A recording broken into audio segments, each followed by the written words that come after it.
if a patient's coming to you saying these are my symptoms and this is what it's saying you've got, it's difficult because it could make you doubt yourself on what you think they have. Patients might listen to you less because they think that the AI is sort of the be all and end all, and they might not necessarily trust you if you're contradicting them. And then it also might lead you to run unnecessary tests and everything because you're feeling the pressure of the AI, which patients almost view as some sort of god, as like this is what it says I have, I must have it. Hello and welcome to The Connection, where RLDatix's Chief Customer Officer Liz Jones and Medical Director Darren Kilroy are joined by leaders and colleagues from within the healthcare industry. In The Connection, we explore how people and technology in healthcare can come together to create great experiences and support patient safety. We hope you enjoy listening. Welcome to the Connection podcast. I'm Darren Kilroy, Medical Director at RLDatix, and I'm really thrilled, beyond thrilled, to welcome today to our podcast Rose Kelly. Hi. Who's joined us. Rose, we've talked a lot on our podcasts over many months now around chatting to young guys who are coming into clinical careers, and it's always interesting to hear from people who come from diverse backgrounds.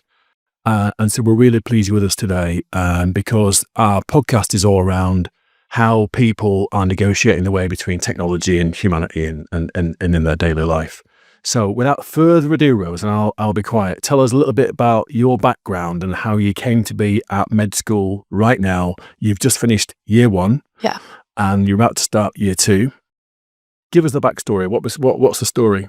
So I've sort of always wanted to do medicine. I know lots of people say that, but I don't really have a big turning point for when I decided. I applied when I was in year 13, and didn't do the greatest in my UCAT for the unis I wanted to go to. So I reapplied. I always knew I wanted to do a year out. Yeah. So I got the grades, did my year out, reapplied, did a lot better in my UCAT. And then got into the uni I wanted to. And I definitely recommend doing a year out, especially to make sure that you're, set on the career. Yeah, it's interesting because I remember when I was at med school, before med school, I was obsessed with not having a year out because I wanted to just steamroller ahead. So you always wanted to take the year out. Yeah, definitely. Yeah. And what was you sort of thinking around what you were going to do with the year out before you did it? I definitely knew I wanted to do some traveling. Which I did sort of towards the end of my year. I went to Australia for a bit, but just sort of gain experience and make sure that I was definitely set on going to uni. And because obviously with medicine it's such a long course, and you're in it for life. So I wanted to give myself a bit of a break. And a lot of people at uni that sort of haven't done years out and that were very set on not doing them have now sort of said, "Oh, I kind of wish I did." And yeah, I just worked, and it was nice to then also live a bit of the uni experience, go and visiting my friends, because once you are actually at uni, sort of when you're a year out, you don't realise how busy it actually is until you're there. But yeah, I definitely recommend it. So what was the story about the UCAT not being so great first time around? Was it just not trying, or was it just what was going on? I had my gold DV and a holiday that summer, and with I didn't want to do my UCAT when I was back at school because I knew going into year 13 it'd be quite intense. So I'd booked it in between my two holidays, and I didn't realise quite how horrific my gold DV expedition would be and that I needed a few days to recover when I was back. So I just didn't really have enough time to properly prepare. But it was then 100 times easier the next year when I came to do it again, because I knew how it worked, because the UCAT, it's nothing you've ever done before. So when you're first doing it, it's getting used to the timings and getting used to how to attack each section. So then the next year when I was preparing for it again, and I prepared a lot earlier, it was just so much easier. And then it also gives you more freedom with your choice of uni, because a lot of people, I could have got into a different uni on the UCAT score I got, but I just was set on, going to Sheffield. So yeah, cool. I wasn't bothered about reapplying really. And that year you were out of uni before you went, so the year out there, you were travelling a bit. Yeah. So Australia was in the year, wasn't it? Yeah. Yeah. And what were you doing there? I just travelled for a month up the East Coast. So I did that in August, so right at the end of my year out. And then for the rest of the year, I was working in a pharmacy, which was, again, really good experience. Not in Australia. No, not in Australia. But yeah, when I was in Australia, I was just traveling like on my own, like up the East Coast. Yeah, cool. Which was really good. You were never tempted to move into pharmacy as a career instead? No. It put me off, actually. Yeah. What did it? Really? What was it that you didn't like? I mean, it was just very like sort of same thing every day. Yeah. I found anyway, the pharmacy, that specific one I was at, was a really small community pharmacy, and it was great and I loved working there, but definitely not like what I would want to do personally. Sure. But I mean, they do an amazing job. Yeah. Asterisk there for pharmacists who listen. It's an amazing career. Yeah. Thank you, pharmacists. But yeah, it was just like very the same sort of thing every day and kind of thing. Yeah. Okay. Yeah, it all makes sense. And so anyway, so you get to med school. Yeah. So here's an interesting thing, because we talk about this a lot on the podcast, about where technology starts to creep into your life. So when I was like in med school, obviously, literally, quite a while ago, technology wasn't a big part of the situation. Yeah. It was all big old textbooks and traditional stuff. When you got there, just give us a sense of how, for instance, virtual learning plays into medical tuition in the year that you've just completed. So what have you noticed around how technology is influencing how they teach at uni now in med school? Yeah. I mean, a lot of things are online. Most of our teaching is all in person, really. But like, you don't really use textbooks. Right. We have physical anatomy, like handbooks, but I think that's quite specific to Sheffield. But then that's also online for you to find it. All your resources are online. Everyone's sort of like you'll just search something up kind of thing. It's not really like, they do have recommended textbooks, but no one sort of buys uses them. Yeah. And even then you can find them online, like on the library, and read them online. And then obviously like all your examinations are online, feedback's all online. And in like our anatomy, this year it's been like pro sections, like in person. But I think next year they've got these like tables which are like 3D. Oh, really? Like anatomy, anatomy. reconstructions. Yeah. Right. And it's all like virtual. Yeah. So I think they're moving away from pro sections next year, and it's all going to be like a virtual, like sort of body, a 3D body. I've not seen them myself, but some of my like friends have used them, and they said they're really like realistic and really good. Wow. Because here's the thing, because when I was in my first year of med school, you mentioned the cadaver, like the court, having a real dead body. You still have the real dead body to work your way through. Because we I think, without being too squeamish about it, developed a bit of a sort of relationship with our cadaver in the first year. You're sort of like, you're getting through it together, even though they're gradually disappearing as you do stuff.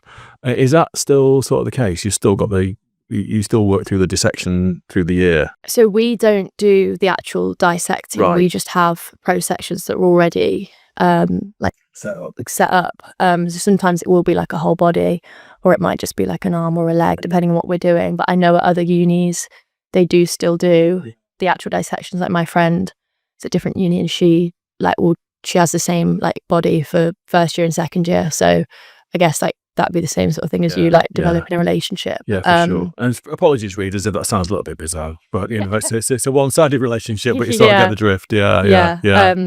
But I think a lot of unis are moving away from it now. And Sheffield did used to do the full body dissections. I think it was only as of maybe this year or last year that they've moved away from it. Yeah. So obviously there's a lot more online reliance now than there would have been a few years ago even. And do you sort of get a sense that is obviously it's the way that society now rolls into professional careers? There is more online support rather than physical textbook support, physical of anything really. Do you think that in any way? What do you think? How what's it add to or take away from? You think the sort of the experience of learning in that situation? Yeah, I mean, I think it's easier to access information with it being online. If you are at home and you find you need to search something up, you can. And there's like so much flexibility with it. Instead of having to go to the library every time you need to find a book. And obviously with AI as well, like you can really specifically get something to explain it to you. So I think there's definitely a lot more like freedom with it and more flexibility.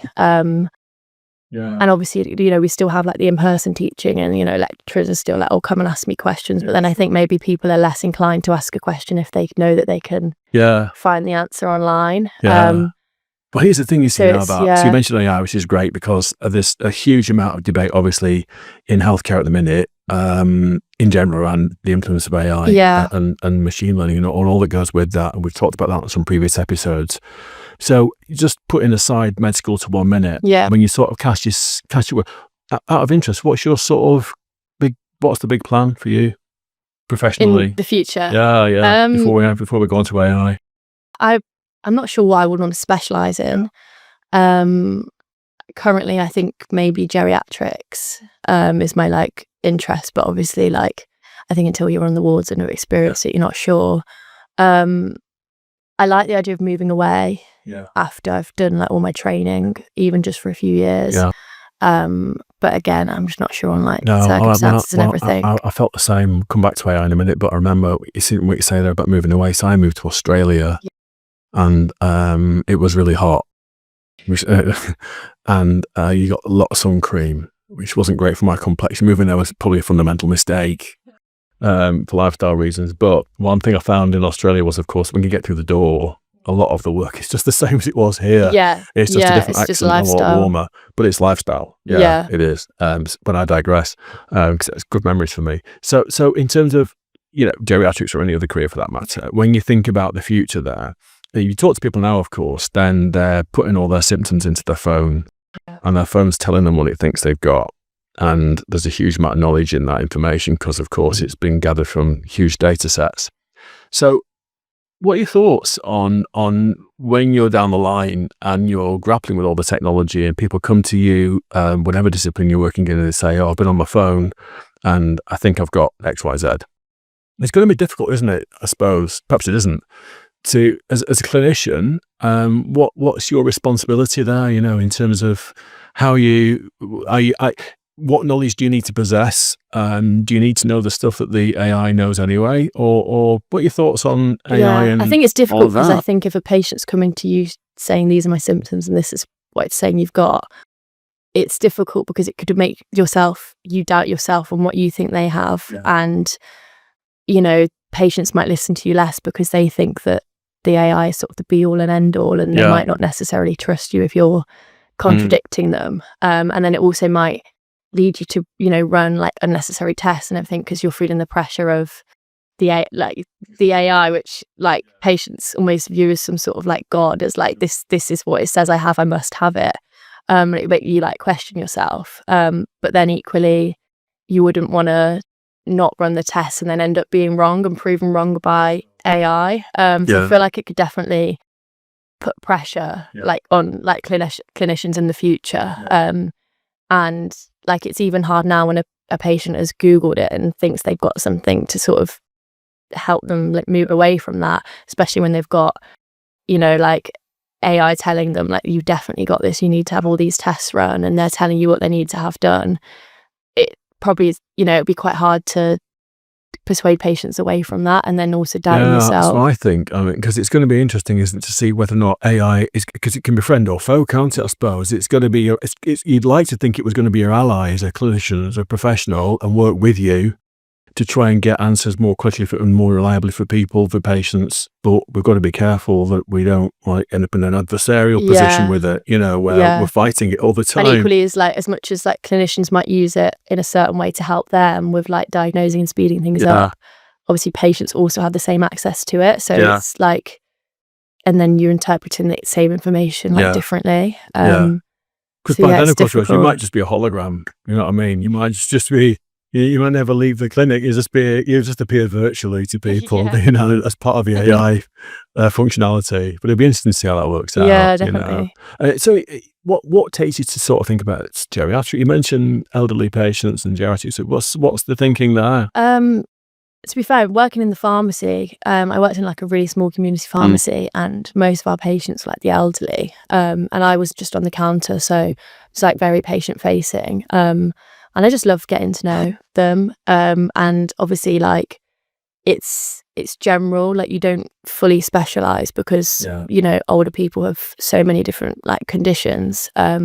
like keeps you on your toes, keeps you like not becoming too specialised and still keeping all your general knowledge. And obviously old people, like, they're very vulnerable, and like some of them just want someone to talk to. I found that especially in the pharmacy, patients coming in every day and like not even for anything specific, just checking on their prescription even if they don't know. No, you're right. When I was because obviously I was not obviously, but I was doing A&E as a career for years, and obviously a lot of old people come through the doors there, and a lot of them were just lonely. They just wanted someone to talk to. Oh yeah, they were unwell, but a lot of it was loneliness, and there's a massive push, of course, now for community care and non-hospital care and the shift to the community. And so I suppose you'd see yourself in that respect when you were something of a community-based person. Yeah, potentially. And I think just seeing like a lot of the older patients, seeing the support they probably need, it'd be nice to like be able to give that, like myself. Or maybe even in Australia, it could be like a flying doctor geriatrician, just flying out to people in remote villages with your AI, and they've already sorted it out. He's just like confirming things. It's interesting, isn't it, that? Because here's the thing. So community care is a big thing at the moment in healthcare. Another big thing in healthcare always, of course, is finance, money, or lack of. In all the years I've ever worked in medicine, there never was enough money. It was always a problem. And I would like to think it doesn't trouble people at med school that much, because it's not the time to be worrying about it, maybe, hopefully. But when you think about, you pick up a newspaper or you listen to it online, whatever's online, it's always negative about healthcare news, usually, because it's what sells. What are your thoughts on all that? I mean, what do you think when you hear all this stuff? Yeah, I mean, I think definitely could discourage people going into the profession. But then I think if you're discouraged by it, then maybe it's not the right pathway for you. Like, it never put me off. But I know probably people do hear about it, and if they're more money motivated, then it might, put them off. And I think obviously it is like disheartening seeing a lot of it in the news and seeing like not much changing really. And especially seeing people sort of without jobs and everything. That is disheartening when you're, committing to like 5-6 years at uni, and you want to come out and you want to be able to have a job and help. So it's definitely, disheartening. And I think for people applying, you just, got to be aware of everything that's happening, and just, that's another thing, make sure that it is the career for you. And I do think, again, with doing a year out, like, make sure you're well educated on it and know everything surrounding it, and know that, because, if you do 5 years of medicine here, you've got to then do your foundation years here. So you are committing to, at least 7 years here. And I think, like, if you can't guarantee that you're going to want to commit to that, then like, definitely need to think about it. Absolutely. What your thoughts on, obviously, you walk into any sort of healthcare setting, there's all kinds of different roles, from the traditional ones, nurses, doctors, and all the things that people know, because all kinds of therapists and allied roles and everything else that goes with that. And it's always been interesting to me to think, how do we encourage people to take on all these different roles? Because it's a steady stream of supply for doctors. Med school's a popular thing to do. And pharmacy is always popular, and dentistry and all the traditional disciplines. But we sometimes struggle to get people into allied roles and other things that need to be filled with the workforce, but they struggle to attract people. And I don't know what your thoughts are on this in terms of, do you think we've got too many different roles in medicine around clinical practice? We've got all kinds of therapists, allied roles, probably literally dozens of different titles of jobs. And I don't know if you have any thoughts on that, about whether that is a problem or a blessing. I don't know. I'm not sure really. I guess maybe they could make some roles less specialised and more training, so that you can do several different jobs, but then that could put more pressure on that individual, I guess, because there is a need for each job to an extent. And then obviously then it's like, well, you need to be paid more if you're doing more skills and learning more skills. So I guess it's just swings, and it is. I think it's difficult to get a balance. Absolutely, I think you're right. And another thing we talk about sometimes on the podcast is when we think about younger people, like school age people, and doing careers in healthcare, how do we certainly when I was at school, don't know about you, no one came to talk to us about No. different careers. Does that change? Yeah, I mean, I think because I was always so set on medicine, I think I probably didn't really listen to anything else, but we definitely didn't have many sort of like talks into careers. And even, you know, when you go to like the uni like fairs and stuff, it's more just very based on the course and not so much what you would do after. But I definitely think in terms of like medical roles, it's most, you know, doctors, nurses, pharmacists, they don't talk about all the other roles that are out there. So unless you've got like a sort of specific interest, I think it's like quite difficult to find out about all the different roles that are actually available. So I think that's why people get so streamlined into, you know, the more broad ones. Probably need to change that in some respects, I'm sure. It just doesn't work otherwise. You know, when you end up with the total workforce crisis problem the NHS now has, because you can't attract into these different roles because no one talks about them enough, probably. So you don't get an interest in them at a young age, and as you say, you missed the boat there because you get sidetracked into other jobs.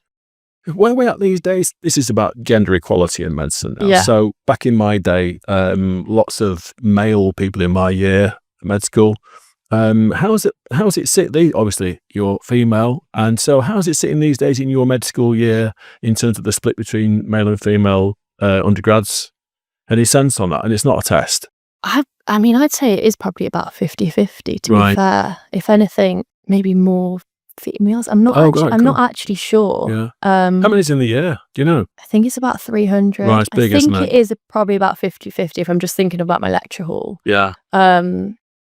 But yeah, it's definitely pretty equal. There's not like, I'm not sat there overwhelmed thinking there's way more like men or like that's interesting. Women. Because obviously there has been a historical tendency for men to end up in certain career paths and women to do other career paths. And I'd like to think that's changing. You know, do you get a sense that people's career intentions for what they're worth at the moment now?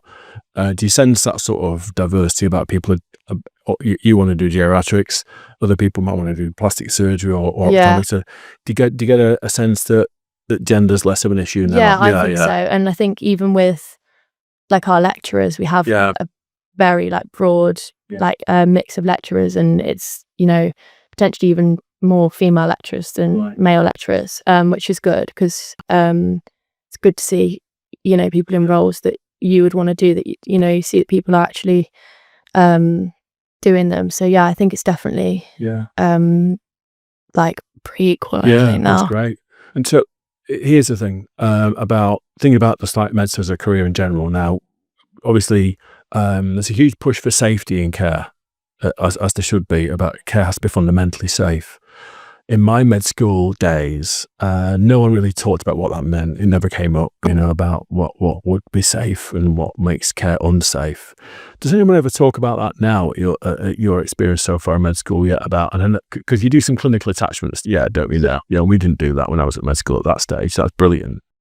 Is anybody yet talking to you guys about what safe care looks like and how you measure it or what it actually means? Does that not come up yet? I think potentially briefly mentioned, but not like to a huge extent. I think because we're probably maybe next year a bit more, because we'll be heading into our like proper clinical placement at the end of next year. But I think it's definitely been like, you know, introduced. And then hopefully more so next year and because it's such a massive topic at the moment around, you know, because there's so many well publicized examples of where things haven't gone well. And you often look at these situations where things haven't gone well, and actually it's fairly mundane things that didn't stack up around looking at data properly and analysing it and making conclusions and being sort of inquisitive around stuff. And, you know, it's always one of the things you'd like to think that dial will turn for people in med school and undergraduate and, you know, any discipline, how you can get people more engaged in that awareness more early on. To try and mitigate some of these things later on will be great. So it's nice that they've mentioned it. So year 2 coming up. So what does year 2 med school look like at Sheffield? What's going on? So for first year, we do all the normal physiology. So we do the whole body and we do all the normal physiology of the body. And then for second year, we do the whole body again, but we do all the pathology of it. So for the first 6 weeks when we're back, we have a 6-week research attachment. So mine is on like investigating the mobility and lifestyle of people with multiple sclerosis. Oh, interesting. Which I'm really excited for that. And there was like hundreds to pick from, and then you sort of ranked them and got assigned them. So that's the first 6 weeks. Excellent. And then I think it's sort of a similar layout to first year. We still have our GP placements, which are every 2 weeks, which we sort of have like a condition that we talk about and make a presentation and then talk to a patient. And then also starting some clinical skills, because so we have our exams a bit earlier this year. And then Sheffield's, instead of like year 1, year 2, they call like phases. So I'm going into phase 2A, and then we have a month off, and then over next summer will be phase 2B, and so that's like a 12-week like clinical placement, which will be really exciting. Cool. So you've been in general practice already, haven't you? Now, in year 1. So what does that form does that take? What are you doing now? Yeah, so we just go in one afternoon every 2 weeks, about 10 per group. And we all have like a learning objective, and we make a presentation on it and discuss it, and we have like a hypothetical case given to us, discuss the case, and then our GP will try and get a patient in with the condition, and just sort of sit and ask the patient questions about their like life and condition. It's like less clinical. It's more just sort of getting used to talking to patients, which I think is good, because I don't think it's good to head into your first clinical practice having never spoke to a patient before and not knowing the etiquette. We hadn't seen anyone until third year. And I think a lot of unis are still like that. I think it's quite like, I know I picked Sheffield specifically because you're patient facing so early on. I think a lot of unis aren't so much like that. That's interesting. But I definitely think it's really good. Because obviously I'm quite used to speaking to patients because of working at the pharmacy. But if you've come straight out of school and you've never, apart from maybe on work experience, had that before, I think it's definitely good to get used to and being confident talking to patients as well. Because I know, in my group, there's definitely people who are more confident to ask questions than others. So it's definitely good to get people starting to feel more comfortable with that. Yeah, that's interesting. And I'll tell you what, primary care gets a lot of press about how busy it is and overwhelmed. Do you get a sense of how busy general practice is when you're in the surgeries? Is it? Yeah, I think my surgery that I was at was it's in quite like a well-off area. It was definitely a very modern surgery. So it actually felt, I'm sure behind the scenes it wasn't, but it felt very sort of calm. And my GP, everything he was sort of saying about the surgery, it all sounded really good. Obviously I know they're probably only telling us most of the good bits, but it depends what practice you're in. Like some of my friends were in practices in more like deprived areas, and then you see such different patients to what I was seeing, because I was seeing sort of majority, like white middle class patients, and my GP was saying everyone that comes in is very well educated. They're all coming, like with the phones, with the facts. Of course. But then some of my friends were saying patients they were seeing were just, blindly trusting the GP, and, didn't come with any sort of prior knowledge, and maybe would leave it longer to come to the GP as well because they're not sure if anything's wrong. Whereas the surgery I was at, people are any symptoms, searching it up and coming straight in. So it's interesting how it's different in different areas. And how, did you get any sense of how the GP who you were attached to was handling that situation? As we mentioned right at the start, when people come in, they've been on, Googled it, or whatever the equivalent is. And did you get any sense, maybe didn't, about how the GP then handles that interaction? Yeah, he said you have to take, obviously respect what they're saying and do your own research around it. And then I think once you can you almost have to be able to actually prove them wrong if they are wrong, but just go about it in a sensitive manner. And I forgot to mention, actually, we did do like an afternoon of shadowing the GP, which was really interesting, seeing all sorts of like different patients. And he didn't have anyone come in that afternoon that had done their own research, but it was like really like a good experience to see him, actually speaking to patients and how he like communicated all of his information and everything. That's fascinating. And you could see how he would definitely, like, his patients really, really trusted him. Because all the patients that we'd have come in were his patients, and they'd say, "Oh, he's the best. He's the best GP ever." But yeah. That's cool. So we're getting towards the end of our time, unfortunately. But if you were now in the position of speaking to guys younger than you who are thinking about medicine as a career, what are your sort of messages for like young teenagers who are not sure about what to do? A, about a career in healthcare at all, and B, about doing medicine. Mm-hmm. How do you sell it to them? I'd say definitely try and get some sort of experience. Look into it as much as you can. Speak to, people at med school. Speak to people that are in the profession that you want, and not just doctors. Speak to other healthcare professionals to make sure that you know the path that you actually want to go down. I'd say if you're not 100% sure, definitely take the time, do a year out. Make sure it's definitely the path for you. Just do as much research and get as involved as possible, really. Then you'd plug Sheffield as well, would you? Yeah, I think it's an amazing uni. I've really enjoyed it. I'm glad I picked it. Again, obviously research the uni for you, because especially with medicine, it doesn't matter what university you go to, you're all going to come out doctors. So just make sure that the teaching is the right style for you, because they're all so different in how they teach the course. Some of them you won't start doing anything clinical until like third year. And I think that's the case for a lot of unis. So just make sure that you know your learning style and what you think's going to best suit you, as opposed to going for what's traditionally like the best university kind of thing. Because I don't think it matters so much in medicine, because at the end of the day, every uni that does supplies medicine course, it has to be approved by the GMC. Yeah, for sure. So it's just whatever's best for you, really. Yeah. And Lisa's last question: anything you would have done differently so far if you had your time again? You don't have to say yeah. To be fair, I don't think so. Maybe would have tried a bit harder for the UCAT the first time round. Then things wouldn't. But I would have still deferred and sort of done a year out, and it just would have given me a bit more time in my year out. But to be fair, it was quite nice to have something to work towards in my year out, rather than just sort of dossing about, really. Yeah, totally. That's what I used to do. I'm not really sure I would change anything. That's cool. Yeah. Well, Rose, you should come and talk to us again sometime when you are down the line and you've been out doing placements and things. Then come back and tell us some more. Come again. It's been great to talk to you. So thanks everybody for listening. You've been listening to Rose and Darren on the podcast, and we wish you a good day. Cheers. Bye. Thank you for joining us on today's episode of The Connection. We hope this episode has provided you with valuable insights on the role that both technology and people play within the healthcare landscape. For more information and resources, visit RLDatix.com. Don't forget to subscribe to The Connection on Apple Podcasts, Spotify, or any other podcast platform you use. Join us next time as we continue to explore how healthcare is impacted by connecting people and technology. On behalf of the RLDatix team, thanks for listening.